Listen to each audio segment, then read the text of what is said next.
lovely student out there, welcome back to this channel। तो आज हम इस वीडियो में पढ़ने वाले हैं वर्ब के बारे में। ये पार्ट्स ऑफ स्पीच का कौन सा पार्ट है? ये है हमारा 4 पार्ट। इससे पहले हम 3 पार्ट पढ़ चुके हैं, नाउन, प्रोनाउन एंड एडजेक्टिव। आज जो हम पढ़ने जा रहे हैं वो है हमारा verb. It's not verb, it's a verb. इसका प्रोनाउंसिएशन हम कैसे करेंगे? वर्ब, व र और ब, वर्ब। तो सबसे पहले हम जानते हैं ये वर्ब होता क्या है। आपने शायद पढ़ा होगा, a verb is a doing word, a verb is a doing word. वह शब्द जिससे किसका पता चले, क्रिया का पता चले, वो होता है हमारा वर्ब। लेकिन आज हम इसमें थोड़ा सा एडिशनल नॉलेज लेने वाले हैं, बस थोड़ा सा, ज़्यादा नहीं। अब हम इसको डेफिनेशन के थ्रू समझते हैं। वह शब्द जिससे किसी काम के करने, दशा या स्वामित्व का बोध होता है, वर्ब कहलाता है। केवल काम नहीं कि हाँ केवल जिस वर्ड से काम का पता चला वो वर्ब हो गया, नहीं, उससे हमें दशा का भी पता चलता है। दशा को अगर हम समझें तो दशा को इंग्लिश में स्टेट कहते हैं, कि किस स्टेट में है, किस हालत में है, क्या हालत है। स्वामित्व को इंग्लिश में बोलते हैं पोजीशन। पोजीशन का अगर हम अर्थ समझें तो पोजीशन का अर्थ होता है अधिकार का बोध होना। वो हमारा क्या कहलाएगा? Verb. For example, Moni plays cricket. Moni cricket खेलती है, इससे हमें क्या पता चल रहा है? मोनी क्रिकेट खेलती है। कौन सा काम हो रहा है? तो क्रिकेट खेलने का। काम क्या है इसमें? खेलना। तो किसका पता चल गया? काम करने का। इससे किसका पता चला? काम करने का। अगला सेंटेंस हम देखते हैं, आई हैव अ बुक। एक बात बताइए, यदि आपके पास बुक होगी या आपके पास पेन होगा, पेंसिल होगा, बंगलो होगा, आपके पास कार होगा, उस पर किसका अधिकार होगा? मेरे पास एक फ़ोन है, उस पर किसका अधिकार होगा? ऑब्वियसली मेरा। आपके पास कोई चीज़ होगी, उस पर किसका अधिकार होगा? आपका अधिकार होगा। तो आई हैव अ बुक, किससे पता चला कि मेरे पास एक बुक है? तो हैव मतलब होता है पास है। यहाँ पे हैव के कई यूजेस हैं, लेकिन यहाँ पे जिस कॉन्टेक्स्ट में बात हो रही है कि हैव का जो मीनिंग निकल के आ रहा है वो हो रहा है हमारा कि मेरे पास है। तो मेरे पास है, ये हमें किससे पता चल रहा है? हैव से। पास है तो मेरा है, तो इससे हमें पोजीशन का पता चल रहा है। किसका? स्वामित्व का, कि हमें इसके क्या है? स्वामी है, हमारा ही इस पे अधिकार है। तो हैव भी यहाँ पे क्या हो जाएगा? वर्ब हो जाएगा। Next example, Rani is ill. Rani नाम की कोई लड़की है, वो बेचारी बीमार है। तो रानी इल बोलेंगे तो कुछ पता चला नहीं। इससे हमें पता चल रहा है कि वो बीमार है, उसकी जो हालत है ना वो अच्छी नहीं है, उसकी जो दशा है वो अच्छी नहीं है। तो इस भी हमारा क्या हो जाएगा? इस भी हो जाएगा वर्ब। यहाँ पे काम हो रहा है ना खेलना, तो ये खेलना भी क्या हो जाएगा? वर्ब। यही कह रहा है हमारा डेफिनेशन भी, कि वह शब्द जिससे काम के करने, दशा या स्वामित्व का बोध हो, या तो उसे पता चले कि अधिकार हो, किसी न किसी के पास वो चीज़ होगी, या पता चले कि कोई काम हो रहा है, हो चुका है, होने वाला है। वर्ब के कितने प्रकार होते हैं? अब वर्ब कितने प्रकार के होते हैं और किस आधार पे उनको हम डिवाइड करते हैं, इसके बारे में हम आगे समझते हैं। अब हम देखते हैं वाक्यों में प्रयोग के आधार पे हम वर्ब को 2 वर्गों में बांटते हैं। किस आधार पे? प्रयोग के आधार पे। कितने भागों में बांटते हैं वर्ब को? 2 भागों में। First one is main verb and second one is helping verb. पहला भाग जो होता है, उस पहला जो वर्ग होता है उसे हम क्या कहते हैं? Main verb. दूसरे वर्ग को क्या कहते हैं? Helping verb. अब समझते हैं मेन वर्ब क्या होता है और हेल्पिंग वर्ब क्या होता है। वैसा वर्ब जो वाक्य में मुख्य क्रिया करता है उसे हम मेन वर्ब कहते हैं। अब क्या मतलब है इसका? इसका मतलब है कि अगर मैं कहूँ आई एम टीचिंग, मैं पढ़ा रही हूँ, इसमें मेन काम हो क्या रहा है? मेन काम हो रहा है पढ़ाने का। तो टीचिंग, पढ़ाना, ये हमारा क्या हो जाएगा? मेन वर्ब हो जाएगा। और चूंकि मैं पढ़ा रही हूँ तो एम लगाया मैंने और बिफोर से मुझे पता चला, तो एम जो हो जाएगा इसमें, एम हो जाएगा हमारा हेल्पिंग वर्ब। मेन वर्ब समझ में आ रहा है कि वैसा वर्ब जो वाक्य में मेन काम करता है। आप लोग पढ़ रहे हैं, यू आर स्टडाइंग या यू आर रीडिंग। तो इसमें मेन काम क्या कर रहे हैं? आप लोग पढ़ने का काम कर रहे हैं। तो रीडिंग या स्टडाइंग क्या हो जाएगा? आपका मेन काम हो जाएगा। आर क्या हो जाएगा? हेल्पिंग वर्ब हो जाएगा। अब हेल्पिंग वर्ब क्या होता है? हेल्पिंग वर्ब जो वाक्य में मेन वर्ब की सहायता करता है। अब मेन वर्ब की कैसे सहायता करेगा? कैसे करेगा वो सहायता? तो टेंस बनाने में, वॉइस बनाने में मदद करता है। अगर हम बोलते हैं कि I was teaching, I have taught, मैं पढ़ा चुकी हूँ, I have taught, I was teaching, मैं पढ़ाती थी, आई एम टीचिंग, मैं पढ़ा रही हूँ, I am going to teach, मैं पढ़ाने वाली हूँ या मैं पढ़ाने जा रही हूँ, आई टॉट, मैंने पढ़ाया। ये जो मैंने वॉज लगाया, मैंने इज़ लगाया, मैंने हैज़ लगा, हैव लगाया, ये सारे के सारे ये टेंस बनाने में मदद कर रहे हैं। इससे हमें पता चल रहा है कि कोई काम हो गया है, होने वाला है, हो रहा है या होगा। जैसे मैं कहूँ कि I will teach you tomorrow, मैं आपको कल पढ़ाऊँगी। किससे पता चला? कल पढ़ाऊँगी, विल से पता चला। कल क्या करने काम होगा? पढ़ाने का, मेन काम टीचिंग होगा। और कल होगा ये किससे पता चला? तो विल से पता चला। हेल्पिंग वर्ब की जो टोटल संख्या है ना वो 24 है। हेल्पिंग वर्ब का काम टेंस बनाने में या वॉइस बनाने में मेन वर्ब की मदद करना होता है। अब हेल्पिंग वर्ब की संख्या कितनी है? 24। कौन कौन है? इज, आर, एम, वॉज, वर। बहुत सारे लोग इसको WERE को वेयर बोलते हैं। दिस इज नॉट वेयर, इसको हम हाउ टू प्रोनाउंस इट? तो pronunciation of this word is word. क्या होगा? वर्ड। ये वेयर नहीं है, क्या है? वर्ड है। Has, have, had, do, does, did, shall, should, can, could, may, might, must, will, would, ought, need, dare, used to. ये हैं हमारे सारे के सारे हेल्पिंग वर्ब। चलिए अब हम एग्जाम्पल के थ्रू समझते हैं कि हेल्पिंग वर्ब और मेन वर्ब को हम आइडेंटिफाई कैसे करेंगे किसी भी सेंटेंस में। किसी भी सेंटेंस में हम कैसे पता करेंगे कौन हेल्पिंग वर्ब है और कौन मेन वर्ब है। तो पहला एग्जाम्पल है हमारा आई एम टीचिंग। टीचिंग का मतलब क्या होता है? टीच मीन्स पढ़ाना। अब पूरे सेंटेंस का मतलब होता है मैं पढ़ा रही हूँ। ये एक सेंटेंस है। इस सेंटेंस में कौन सा काम हो रहा है? पढ़ाने का काम हो रहा है। तो मेन काम हमारा क्या हो जाएगा? टीचिंग। तो इस सेंटेंस में हमारा मेन काम क्या हो जाएगा? टीचिंग। तो टीचिंग हमारा यहाँ पे क्या हो जाएगा? Main verb. उसके बाद एम भी तो वर्ब है। एम कौन सा वर्ब हो जाएगा इसमें? हेल्पिंग वर्ब हो जाएगा, क्योंकि ये क्या कर रहा है? मेन वर्ब की सहायता कर रहा है। उसके बाद दूसरा एग्जाम्पल है हमारा शी इज प्लेइंग, वह खेल रही है। इस वाक्य में कौन सा मेन काम हो रहा है? खेलने का काम हो रहा है। तो ये हमारा क्या हो जाएगा? खेलना, मेन वर्ब। मेन वर्ब को बनाने में मदद कौन कर रहा है? किससे हमें ये पता चला कि वो अभी खेल रही है, यानी खेलने का काम जो है वो अभी चल रहा है, इससे पता चल रहा है। तो इस हमारा क्या हो जाएगा? हेल्पिंग वर्ब हो जाएगा। नेक्स्ट एग्जाम्पल हमारा, अगला एग्जाम्पल हमारा you are going to Delhi, आप दिल्ली जा रहे हैं। मेन काम हो क्या रहा है इसमें? इस सेंटेंस का मेन काम क्या है? जाना, गोइंग। तो गोइंग हमारा क्या हो जाएगा? Main verb.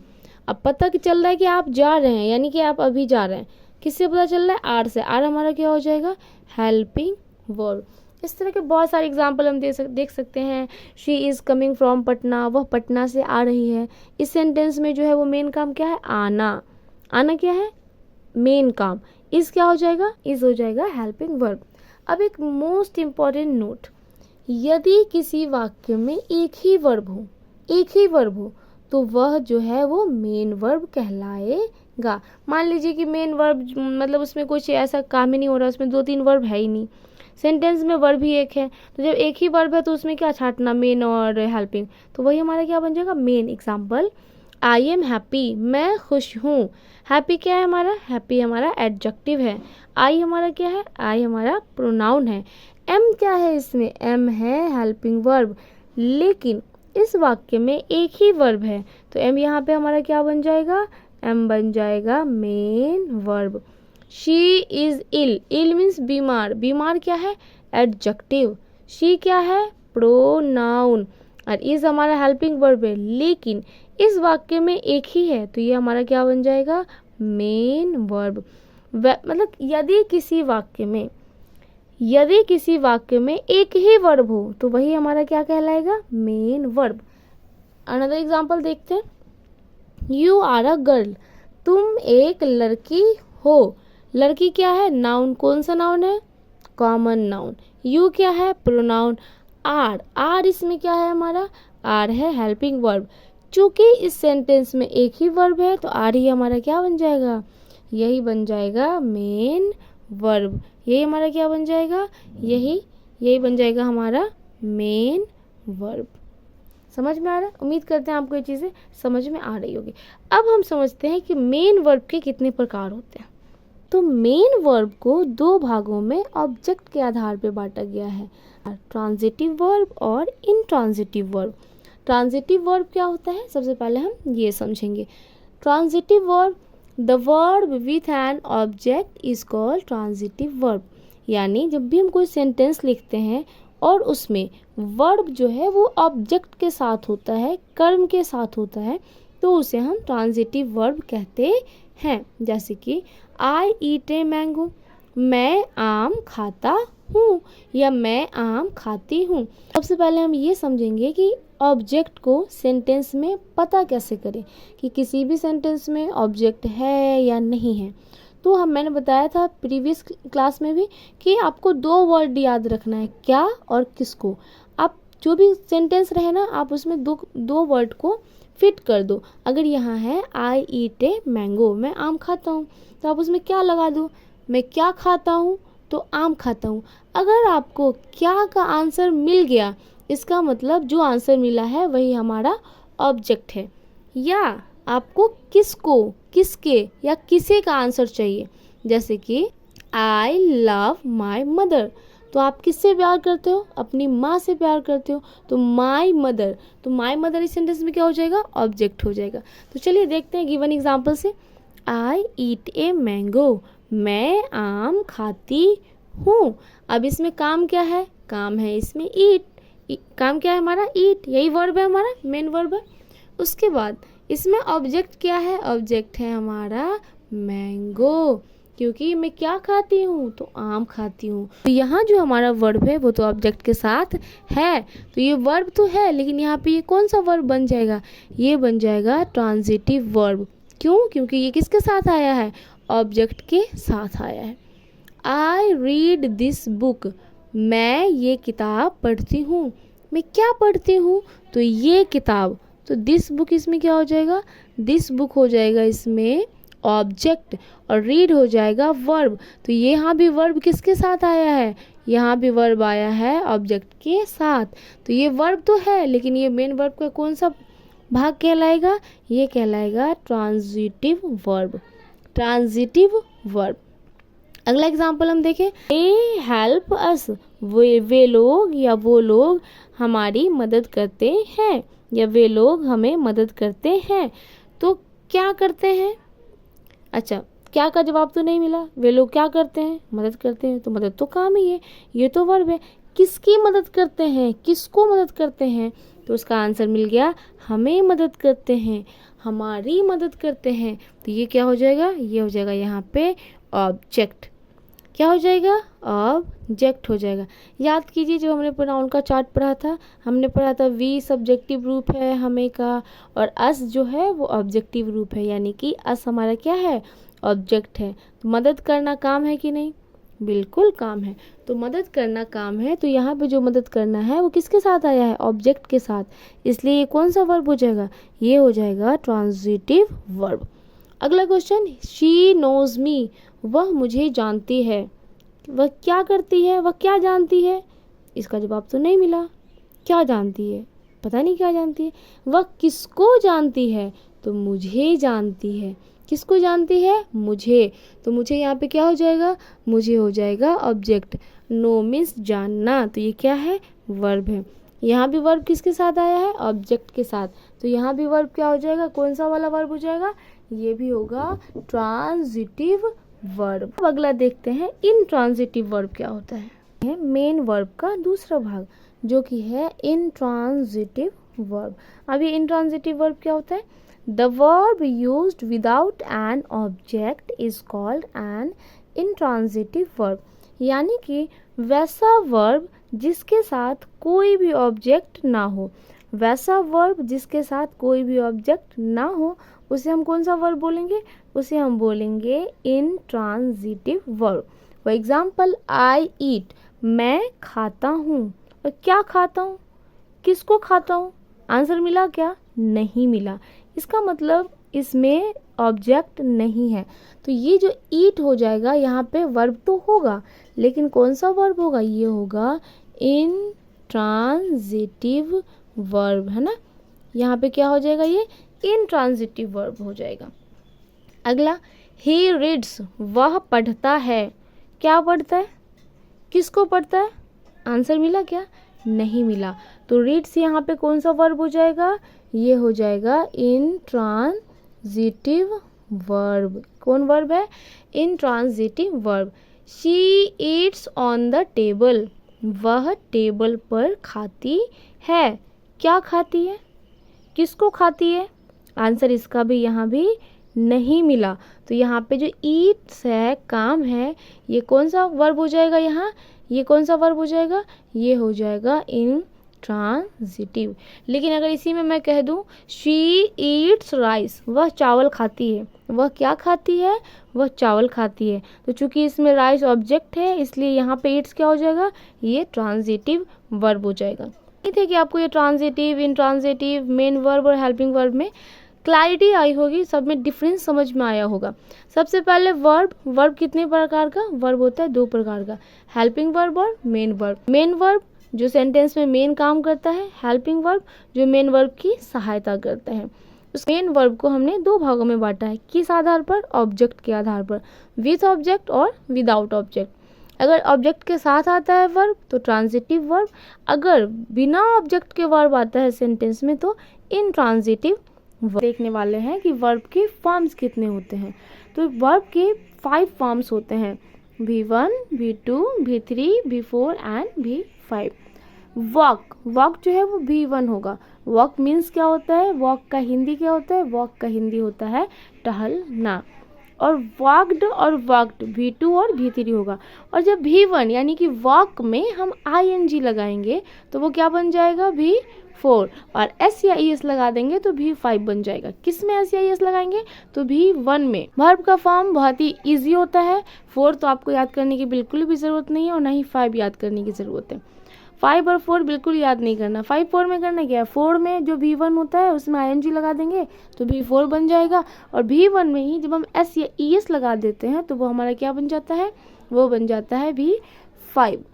और आपको याद करना क्या है, मेन इसमें आपको जो वर्ब का फॉर्म में याद करना होता है V2 और V3, क्योंकि इसमें कभी ED लग जाता है तो कभी EN लग जाता है तो कभी जो है वो चेंज हो जाता है।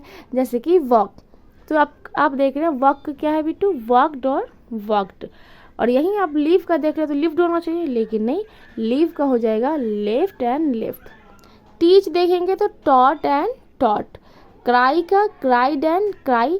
वीप का वेप्ट एंड वेप्ट। और V4 में क्या लगा देना आपको, ING। V1 में जब ING लगाते हैं तो वो क्या बन जाता है, V4। और जब हम V1 में S या ES लगा देते हैं तो वो हमारा बन जाता है V5। तो V4 और V5 तो आपको ऐसे इजीली याद हो जाएगा। V1 में क्या लगाएंगे तो V4 बनेगा ING, और V1 में क्या लगाएंगे तो वो V5 बनेगा। तो V1 में लगाएंगे S या ES तो वो बन जाएगा हमारा V5। तो ये था हमारा 5 फॉर्म्स ऑफ वर्ब। और इस तरह के बहुत सारे वर्ब हैं जिसका आप, जैसे कि थिंक मीन्स सोचना। थिंक का जो V2 और V3 हो जाएगा वो हो जाएगा थॉट। और V4 क्या हो जाएगा, थिंकिंग। और V5 थिंग्स। V4 में कुछ नहीं करना, बस V1 में ING लगा देना है। और जब V1 में ES या ES लगा देंगे तो वो V5 बन जाएगा। यहाँ होता है हमारा वर्ब पूरा कंप्लीट। और अब हम मिलेंगे नेक्स्ट वीडियो में एक फ्रेश टॉपिक के साथ, एक फ्रेश एनर्जी के साथ, एक फ्रेश कॉन्सेप्ट के साथ। तो जुड़े रहिए हमारे साथ। तो stay connected and thanks for watching.